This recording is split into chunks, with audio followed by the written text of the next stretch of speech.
Malam teman, hari ini saya agak deg-degan. Bukan gara-gara di depan kamera, tapi yang kita bahas ini urusan langit. Langit keberapa ya? Ya kan urusan iman bang ya kan. Oke. Jadi di sini saya mempertemukan antara keraguan dan keyakinan. Jadi siapakah yang bisa meyakinkan siapa? Apakah keyakinan menjadi ragu? Apa yang ragu menjadi yakin ya kan? Langsung kita mulai aja tanpa basa-basi. Apa yang sebenarnya Anda ragukan? Kenapa kaku dulu? Kukira kok ini menjelaskan tadi. Udah, nggak apa-apa. Lanjut. Ya, kayak keraguan masa depan atau keraguan usaha? Keraguan akan agama kali ya. Semua agama apa? Hanya agama Anda? Ya, lebih tertuju karena ke pribadi lah, ke agama sendiri dulu.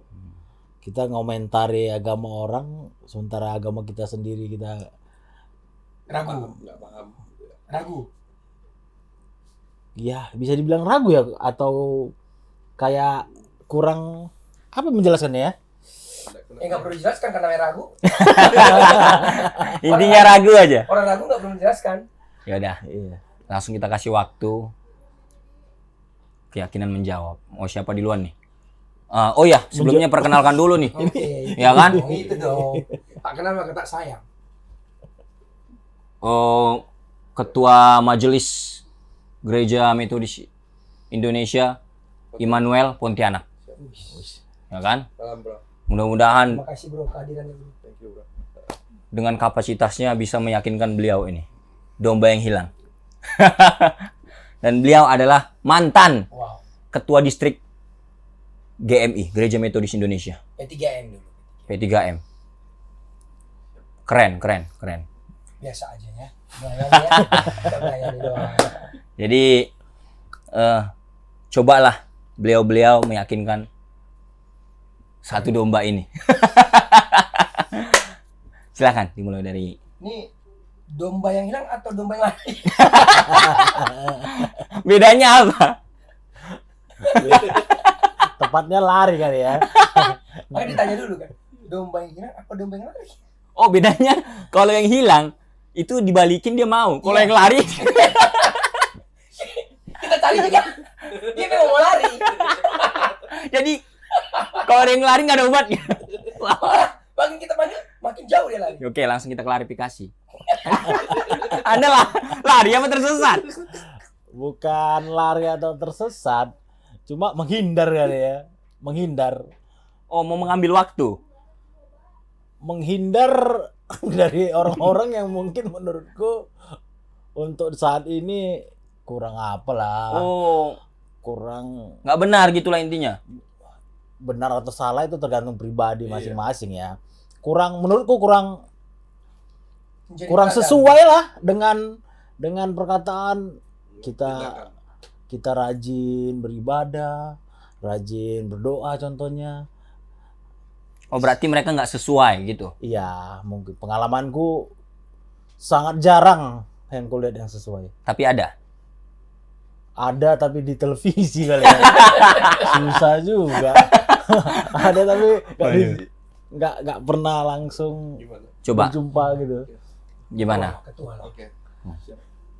Jadi apa yang ingin ditanyakan? Maksudnya lebih spesifik gitu. Jadi Maksudnya keraguannya tuh karena pernah kecewa mungkin atau gimana? jadi tadi kalau saya tangkap nih ya, Gimana? dia sepertinya pemimpin-pemimpinnya itu nggak ada yang jadi teladan. Belum menemukan sosok yang Iya, yang justru menjadi dia lihat dia teladan gitu. mereka aja nggak bisa Iya. gitu, sehingga dia jadi pesimis. Oh gitu. Nah, menurut Koko gimana?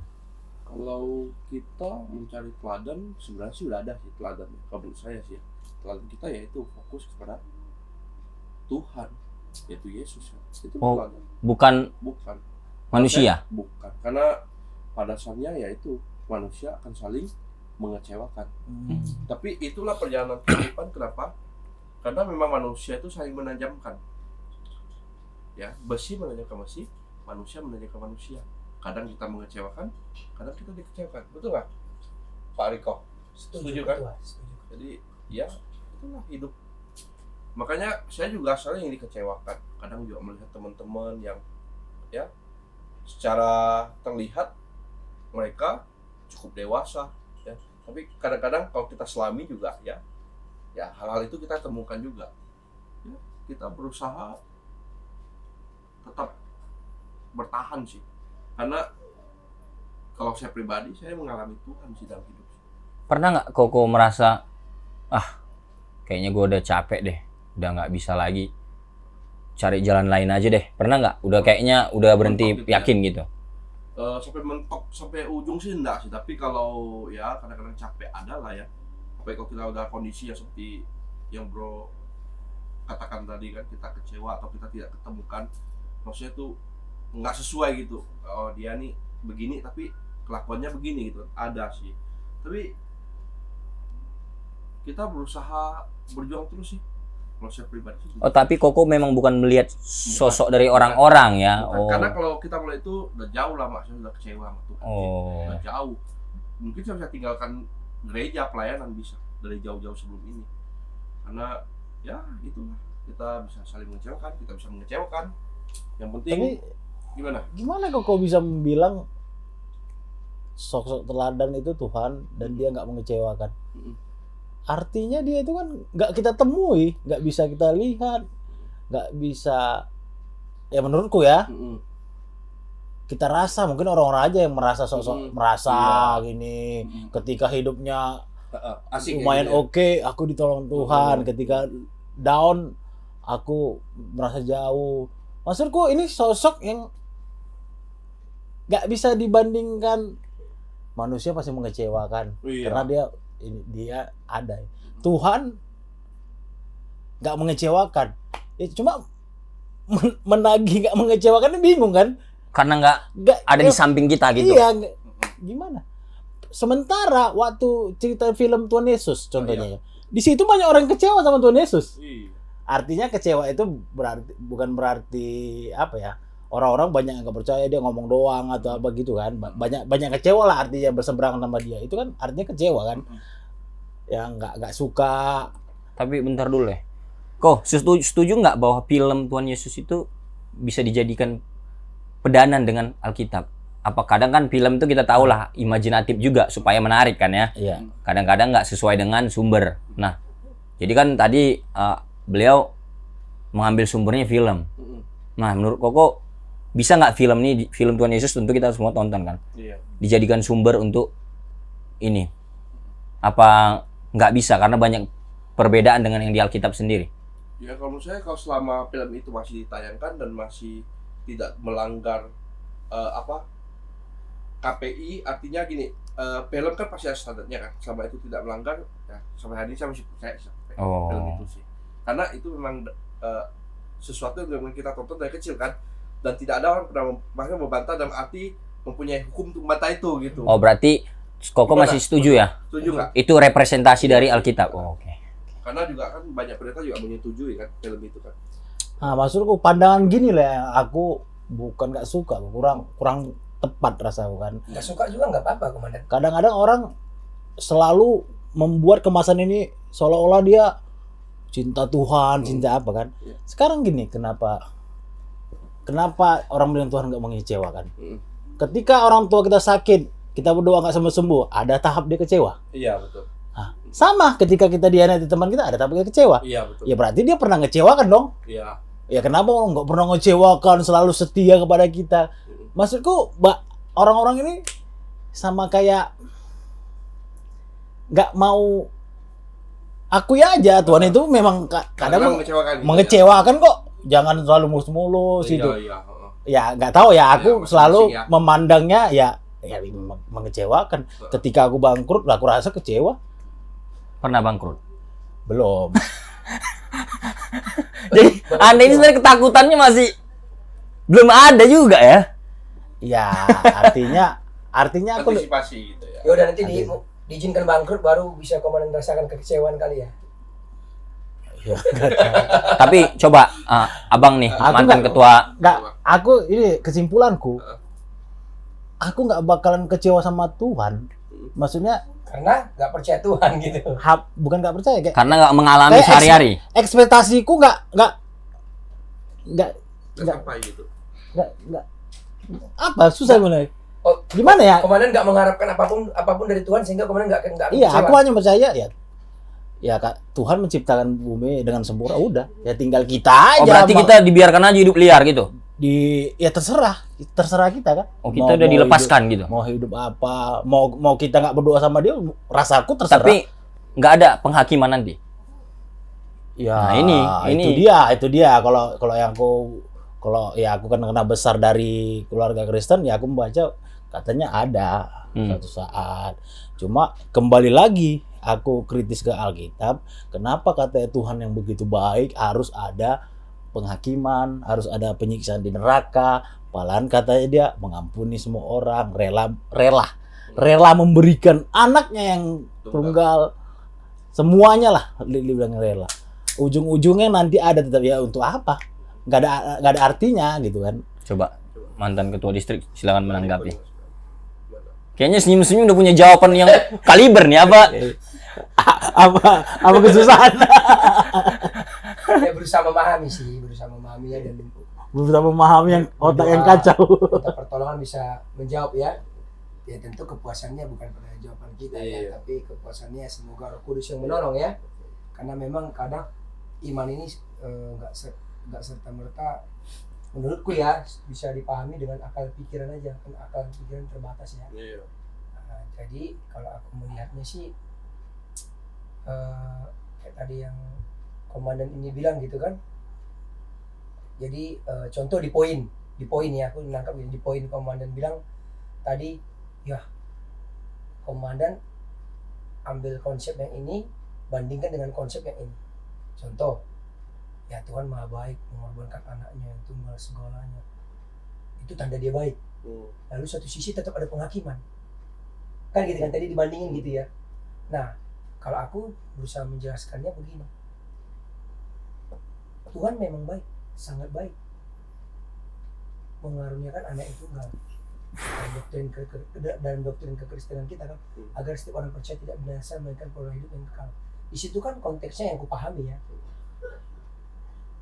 orang-orang berdosa, kita yang berbuat dosa, kan manusia sering jatuh dalam dosa, ya kan? Nah kita yang berbuat dosa ini ada pengampunan. Nah datang sama Yesus, percaya Yesus, minta ampun, teladani Yesus, hidup oleh ajaran Yesus, kita dibimbing, dituntun untuk menjadi orang percaya. Nah diampuni dong dosa-dosa kita. Nah pertanyaannya, orang yang sudah disediakan fasilitas pengampunan nggak mau datang, dia tetap buat jahat seumur hidupnya. Dia udah bunuh orang 1 kali, dia ya kan, terus dia nggak mau tobat, dia hidup lagi mencuri, dia hidup lagi apa lagi, narkoba, Segala yang jahat segala lah. yang jahat seumur hidupnya. Terus dia mau berkata Tuhan itu baik, Tuhan itu baik, tidak mungkin menghukum. Justru aku sebaliknya, Tuhan itu baik, tapi kan juga Tuhan itu adil. Tuhan itu adil. Di situ letak keadilannya. Orang-orang yang berdosa sejahat apapun dosamu, diampuni. Oh berarti gini, berarti Tuhan itu ada di setiap peran. Contoh baiknya dapat, Yes. adilnya dapat. Nah, Yes. kalau tadi misalkan seperti perspektif Bang Adol, kalau dia memang baik, ya sekalipun dia terus berbuat jahat, ya ampuni aja. Berarti Tuhan di situ nggak adil. Ya. Orang yang udah mohon ampun dan berusaha bertobat, jadi sia-sia ketika disandingkan dengan orang yang terus berbuat jahat. Ketidakadilannya jadi dapat. Nah gimana? Itu nggak dapat poinku, karena menurutku Kalau baik aja. Jadi orang baik kemungkinan besar akan baik hidupnya di dunia. Orang jahat tentu resikonya banyak, ada hukum di Indonesia, penjara, disiksa, di apa. jadi nggak perlu makanya neraka, nggak perlu neraka. Udah ada neraka di bumi. menurutku, ya itulah dia. Ya kalau kita mati, ya siapa yang tahu? Aku nggak tahu. Nah bagaimana dengan orang, justru Allah itu luar biasa. Ah. Jadi baik, adil, luar biasa. Contoh orang-orang yang tidak terhukum oleh hukum pemerintah atau dunia terluput karena tidak ketahuan Atau karena cerdiknya. atau karena cerdik, Allah Maha tahu. Justru disiapkan fasilitas itu, pengadilan itu. Contoh ada orang yang membunuh nih, banyak kasus pembunuhan nggak ketahuan siapa pembunuhnya. Di mana Iya. mereka akan dihukum? Di mana mereka akan dihukum? Terus mereka akan hidup enak-enak. Terus ada bandar narkoba contoh begitu. Seperti di Luput Amerika dari Latin, hukuman. nggak pernah ketangkap Nggak gitu pernah ya. ketangkap. Terus mereka hidup indah, mewah. Terus di mana penghukuman? Di mana neraka di bumi? Di mana Ih, neraka kita di nggak bumi? tahu. Nggak ada mereka neraka di bumi. Kita nggak tahu komandan bilang vonis mereka nggak dihukum, siapa yang tahu? Fakta memang banyak kejadian kasus di sebuah negara hukum banyak yang tidak terkuat. Sama Artinya apa? seperti orang salah tangkap aja. Ah. Di bumi ini bisa terjadi orang tidak berbuat kriminal, dia ditangkap dan dipenjara. Salah tangkap, tahu kan? Nah, orang korban-korban salah tangkap, kalau memang bicara neraka di bumi, kadang itu bisa salah, ya kan? Dia nggak berbuat kejahatan, tapi dia Aku ditangkap. nggak bilang neraka di bumi, maksudku ya Penghukum. hidup di dunia ini ya sesuai dengan apa? Dengan Sebab akibat. akibat aja. Kamu berbuat jahat, kemungkinan orang pun akan berbuat jahat, gak suka sama kita banyak. Begitu aja. Ya, masalah dia tiba-tiba berbuat jahat gak ketahuan, ya kita nggak tahu. Aku nggak tahu ujungnya di mana. Nah, itu yang Cuma kebanyakan pasti orang yang berbuat jahat akan dihukum di suatu negara yang punya hukum. Orang-orang pasti akan mungkin menyisihkan atau apa? Mengasingkan, menjauhi. nggak menjauhi, ya kan? Mungkin di situ aja mungkin stres. Menurutku orang baik ya tentu banyak orang yang membantu. Contohnya tiba-tiba dia sakit kan ada bapak itu baik dibantu. Itulah hal-hal yang kadang-kadang dibilang orang dari Tuhan. Tapi kita, Jadi kalau begitu hukuman itu dari siapa?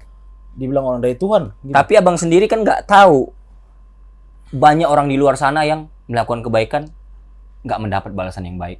Tapi memang dia mengharapkan nanti di akhirat. Atau sebaliknya, orang yang berbuat jahat malah nggak dapat balasan di bumi ini. Nah, itu kita kan juga nggak tahu dari mana abang bisa menyimpulkan bahwa Masalahnya aku nggak tahu standar kebaikan yang itu. Menurutku biasa-biasa aja semua orang katanya ini baik. Semua ada kepentingan sendiri sih. Standar baiknya itu aku nggak tahu. Aku selama ini masih melihat orang munafik. Ngerti kan?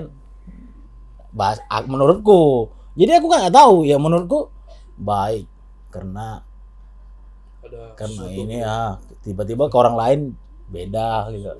tapi abang baik nggak sih menurut abang? Aku sih menurutku menjalankan hidup sesuai dengan apa sih?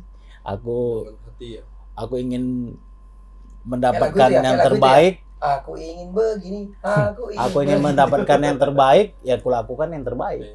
Sejauh ini walaupun aku kritis nggak pernah sih aku mulai beberapa tahun ini semakin aku kritis ke agama, semakin aku sulit berbohong. Tapi bukan artinya aku memang ngerti, ya aku nggak membohongi orang biar orang jujur sama aku. Karena aku pernah di tahap itu, ketika aku bohong-bohong, aku jumpa orang yang bohong juga. Seolah-olah kita ngerti dia berbohong. Dari mana Anda punya keyakinan Anda nggak mau berbohong supaya orang nggak bohong sama Anda? Ini hukum apa? Ya mungkin itu doktrin, ada awal doktrin dari agama juga awalnya kan. Nah, Kebetulan kenapa? kan susah. Bagaimana Anda bisa setengah-setengah? Anda ambil ini, di sisi lain Anda nggak percaya. Ya karena kita belum masuk, kita kan masih berusaha belajar kan.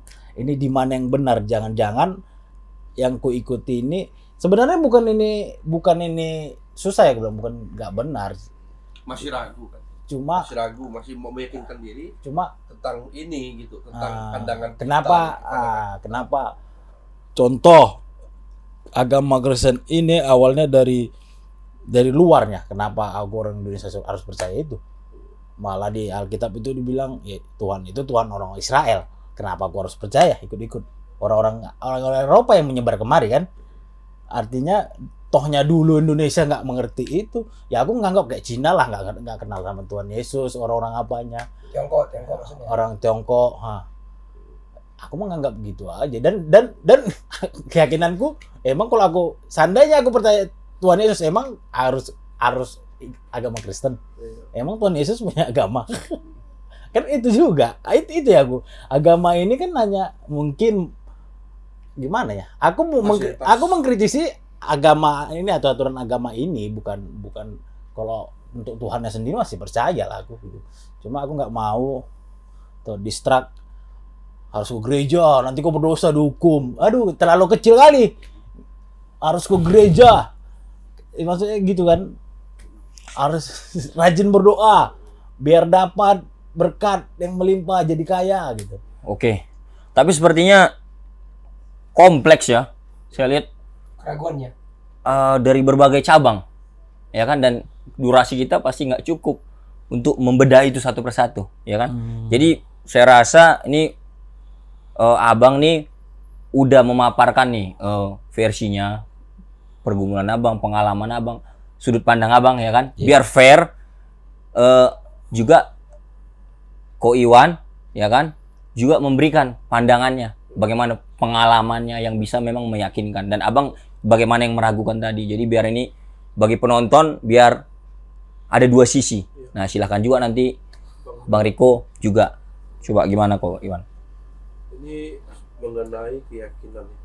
Kalau saya pribadi sih, ketika saya mengalaminya sih, keraguan itu bisa saya tangkis gitu. Ketika saya mengalami Tuhan, dan banyak hal sekali saya mengalami Tuhan. Kalau saya mau ceritakan dari awal, ya banyak hal Tuhan tolong sih, banyak hal. Bukan karena kita merasa Tuhan menolong kita lalu kita percaya, bukan sih. Tapi lebih ke karena kita percaya Tuhan menolong gitu. Bukan artinya Tuhan menolong kita percaya gitu. Nah, jadi dalam hidup saya banyak hal yang Tuhan tolong sih. Bahkan dalam usaha, rumah tangga, kesehatan ya, terutama mertua yang beberapa bulan lalu, tahun lalu ya, tepatnya tahun lalu itu sempat sakit ya. Dan puji Tuhan, ketika sakit itu ada proses di mana Tuhan ternyata memanggil dia dalam arti yuk datang gitu. Yuk datang artinya yuk di sini loh, aku loh Tuhan Yesus penolong kamu gitu. Oh maksudnya dibaptis kok? Iya dibaptis. Oh. Jadi ketika sudah sembuh, kami tidak pernah menawarkan, kami tidak pernah menawarkan, yuk mah ikut baptis, enggak. Dengan sendirinya? Dengan sendirinya dia minta tolong suruh boksu ke rumah untuk dibaptis. Waktu itu yang baptis adalah boksu gereja kami. Nah puji Tuhan bukan satu dibaptis, bahkan papa mertua juga ada dibaptis gitu. Nah ini adalah salah satu daripada yang kami rasakan gitu. Ya setiap kita punya lah ya pengalaman mujizat masing-masing ya yang Tuhan kerjakan dalam hidup kita. Tapi itu adalah salah satu yang membuat saya terus yakin sampai hari ini. Dan banyak sebelum itu juga banyak pengalaman yang seperti orang tua. Saya juga sebelumnya juga nggak percaya ya. Tapi setelah perjalanan, setelah ya tentunya kita menjadi teladan. Makanya kita sebagai orang yang ada di dunia ini itulah kita harus memberikan teladan. Setidaknya kita beri teladan untuk orang-orang yang kita kenal gitu kan. Oke kok. Meskipun ada orang yang mungkin melihat tidak ada sosok teladan gitu kan, tapi kita berusaha lah untuk menjadi teladan meskipun tidak mudah ya. Dalam proses menjadi teladan itu kadang kita juga jatuh bangun, tapi kita berusaha terus menjadi teladan. Oke kok. Itu sih dari saya. Dapat. Jadi wah itu tanpa intervensi Koko, orang tua, mertua Iya. masuk Kristen dan dibaptis. Bahkan minta sendiri. Itu Karena mungkin dia mengalami ya. Karena mungkin dia mengalami secara pribadi Iya. sendiri ya. jadi tanpa akal-akalan lah, Enggak ada. ya kan?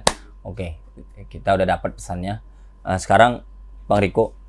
Ya kalau dari saya menanggapinya tadi soal keraguan itu atau keyakinan, kalau saya pribadi ya melihatnya dari ini sih, memang keyakinan itu atau sering kita anggap agama gitu ya, ya memang tidak cukup untuk diketahui ya, Iya. Ketua ya, tidak cukup diketahui. Jadi kayak Alami. fase diketahui itu memang contoh nih, kita lahir sebagai keluarga Kristen, kita tahu nih kita Kristen, orang tua kita Kristen. Oh jadi memang nggak perlu kita untuk terus mengkaji dengan akal kita. Bisa, boleh, tapi maksudnya gini, fase itu memang kayak aku mengalami, aku pasti mengetahui oh Kristen itu begini, tapi terbatas karena belum baca Alkitab secara menyeluruh. Jadi abang gimana menempatkan ini? Bagaimana abang sendiri mengalami ini? Memang ketika aku tahu Yesus itu Tuhan bagi orang Kristen, nah aku mengalami waktu pribadi dulu itu ketika aku ada masalah dulu di sekolah, aku masalah kan bandel ya, ada masalah bandel di sekolah, terus aku minta pertolongan Tuhan, dan Tuhan jawab. Oh, di situ aku ngerasa, wah Tuhan ini ada ya, mengalami aku. Nah, di situ aku, wah rajin nih aku persekutuan. Nah, persekutuan aku rajin, aku merasa hatiku bertumbuh. Nah, pemahamanku pun untuk mengetahui siapa Yesus itu lebih tahu lagi, lebih dalam, dan banyak hal-hal yang karakter-karakter itu buruk ya. Dulu sok doyan main judi waktu sekolah ya, doyan judi. Berubah begitu aja. Berubah gitu aja, main sekolah berubah. Tanpa kayak berusaha melakukan terapi, melawan terus. Iya, nggak ada. Memang bisa. Ada gerakannya mungkin. Berubah begitu aja. Gerakan yang mendorong gitu. Sampai dewasa, singkat cerita, kita mengalami bisnis bangkrut. Kita berdoa, Tuhan tolong kita. Tuhan memang tolong. Tuhan tolong. Nah, tapi dalam proses pertolongan itu juga Tuhan ajarkan kita mengubah karakter kita. Nah, jadi aku lalu karena aku tahu Tuhan itu ada, aku semakin menggali, membaca Alkitab, nonton video khotbah. Jadi aku itu membentuk. Iya, datang ke gereja atau dengar khotbah, ikut persekutuan bukan karena membanding-bandingkan atau aku tahu harusnya gini, tapi lebih pada karena aku mengalami Tuhan itu ada, aku masuklah ke persekutuan yang Berarti abang memang mengalami ini ya, dan akan tetap mengimani ini ya, yakin ya. Jadi saran ya sebagai teman, sebagai sahabat, kalau ada pergumulan kita atau yang kita inginkan, nggak apa-apa kita datang kepada Tuhan berdoa. Nah, kalau kita ditolong Tuhan, kan bisa kita rasakan Tuhan itu ada. Tapi saya pun belajar bahwa bukan berarti ketika tidak dijawab, jadi kayak kamu bilang, kita kecewa, kita ragu. Berarti dia mengecewakan dong, bukan. Justru karena kita tadi belajar, ketika kita berdoa tidak dijawab, ya kita juga mengimani bahwa jawaban doa itu bisa ya, bisa tidak, bisa tunggu. Intinya ketika kita beriman percaya itu, kita percaya berarti apapun yang dia jawab, kita percaya aja. Seperti Koko tadi bilang, dia bukan ditolong dulu baru percaya. Iya. Tapi memang dia udah percaya duluan. Ya kan, berarti dia memang ikhlas untuk percaya, ya kan? Memang kalau untuk menjawab satu keraguan memang alami sih. Karena ketika kita ragu berarti ada sesuatu yang kita masih pertanyakan kan. Ini mau dipertanyakan lagi. Oke, Jadi ini sama dengan udah apa? Panjang lagi nih.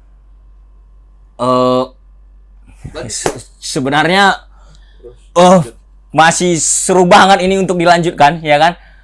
Tapi oke lah, udah dapat sudut pandang masing-masing. Mungkin ada part 2 untuk kita membahas ini. Yang penting kita udah dapat poin-poinnya masing-masing dan sudut pandangnya masing-masing. Jadi bisa kita tutup videonya. Oke? Teman-teman sekalian, silakan mengambil poin masing-masing untuk dirinya sendiri. Kita akhiri video ini dan salam sehat.